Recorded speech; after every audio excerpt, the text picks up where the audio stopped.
ओम शांति। Good morning everyone. मैं Asha Kalra soulful wisdom channel से आज एक और नए विषय के साथ आपके सामने हूँ और मेरा आज का विषय है क्रोध का गुलाम। कहीं आप भी तो क्रोध के गुलाम नहीं हैं? जब गुस्सा आता है तो गुस्सा आपका ऊपर होता है या आप गुस्से के ऊपर होते हैं? आप क्रोध को कंट्रोल कर पाते हैं या आपे से बाहर हो जाते हैं? आज की कुछ मेरी शिक्षा इसी तरह की है, तो सुनेंगे? चलिए शुरू करते हैं।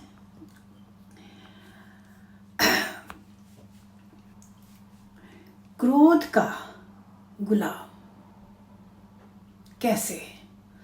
सिकंदर की बात है। सिकंदर महान ने अपने रण कौशल में ग्रीस, इजिप्ट समेत उत्तर भारत तक अपना साम्राज्य स्थापित कर लिया था। सभी जानते हैं सिकंदर के बारे में।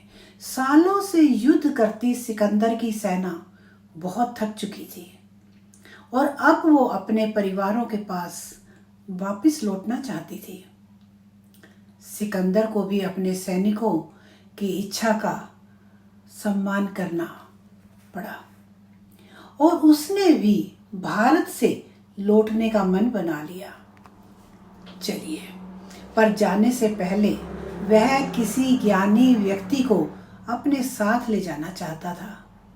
स्थानीय लोगों से पूछने पर उसे एक पहुंचे हुए बाबा के बारे में पता चला, जो कुछ दूरी पर स्थित एक नगर में रहते थे।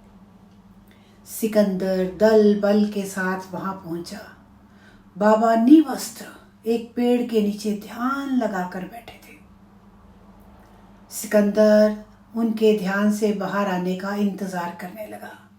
कुछ देर बाद बाबा ध्यान से बाहर निकले और उनके आंखें खोलते ही सिकंदर ने क्या कहा, सिकंदर महान के नारे लगाने लगे सैनिक। बाबा अपने स्थान पर बैठे उन्हें ऐसा करते देख मुस्कुरा रहे थे। सिकंदर उनके सामने आया और बोला, मैं आपको अपने देश ले जाना चाहता हूँ, चलिए हमारे साथ। चलने के लिए तैयार हो जाइए। बाबा बोले, मैं तो यहाँ ठीक हूँ, मैं यहाँ से कहीं नहीं जाना चाहता। मैं जो चाहता हूँ सब यहीं उपलब्ध है। तुम्हें जहाँ जाना है जाओ। नेचुरली मैं क्यों जाऊं? एक मामूली सी संत का यह जवाब सुनकर सिकंदर के सैनिक भड़क उठे। भला इतने बड़े राजा को कोई मना कैसे कर सकता है? सिकंदर ने सैनिकों को शांत करते हुए बाबा से कहा, मैं ना सुनने का आदी नहीं हूं, आपको मेरे साथ चलना ही होगा। बाबा बिना घबराए बोले, यह मेरा जीवन है और मैं ही इसका फैसला कर सकता हूं कि मुझे कहाँ जाना है और कहाँ नहीं जाना। यह सुन सिकंदर गुस्से से लाल हो गया और फौरन अपनी तलवार निकाली और बाबा के गले से सटा दी।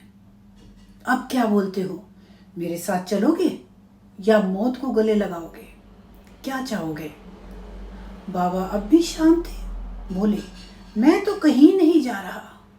अगर तुम मुझे मारना चाहते हो तो मार दो, पर आज के बाद से कभी अपने नाम के साथ महान शब्द का प्रयोग मत करना, क्योंकि तुम्हारे अंदर महान होने जैसी कोई बात नहीं। तुम तो मेरे गुलाम के भी गुलाम हो। सिकंदर अब और भी क्रोधित हो गया। भला दुनिया जीतने वाला इतना बड़ा योद्धा एक निर्बल से निर्वस्त्र व्यक्ति अपने गुलाम का गुलाम कैसे कह सकता है? परेशान सिकंदर, तुम्हारा क्या मंशे है, तुम्हारा क्या मतलब है इस बात से? सिकंदर ने पूछा क्रोधित होते हुए, गुस्से में लाल पीले होकर। बाबा बोले, क्रोध मेरा गुलाम है। मैं जब तक नहीं चाहता क्रोध नहीं आता, लेकिन तुम अपने क्रोध के गुलाम हो। तुमने बहुत से योद्धाओं की पराजित किया होगा और उनको जीत पाए होंगे, लेकिन जब तुम मेरे क्रोध से ही हार गए और जब चाहे क्रोध तुम्हारे ऊपर सवार हो जाता है, मैं तो तुम क्रोध के गुलाम हो, मैं क्रोध का गुलाम नहीं हूं। तो इसका मतलब तुम मेरे गुलाम के भी गुलाम हो। तो बताओ, हुए ना तुम मेरे गुलाम के गुलाम। सिकंदर अवाक, बाबा की बात सुनकर एकदम स्तब्ध। तब उनके सामने नतमस्तक हो गया और अपने सैनिकों के साथ वापस लौट गया।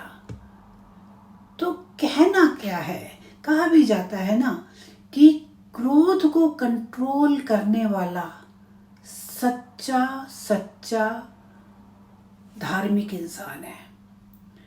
और जहां क्रोध होता है वहां तो कहते हैं ना कि मटके भी सूख जाते हैं, पानी ही सूख जाता है उस घर में जहां पर क्रोध होता हो। शुक्रिया एवरीवन, शुक्रिया। ना क्रोध आने दीजिए और ना ही क्रोध करिए और ना ही किसी को दिलाइए। शांत रहिए और दूसरों को भी शांत देखिए, दूसरे भी शांत रहिए, क्योंकि शांत मन ही प्रभु में लगाया जा सकता है। अगर मन में क्रोध है तो आप प्रभु में लगा सकते हैं, आपका मन कहीं भी नहीं लगेगा। प्रभु तो बहुत दूर की बात है। शुक्रिया एवरीवन, शुक्रिया। ओम शांति, ओम शांति।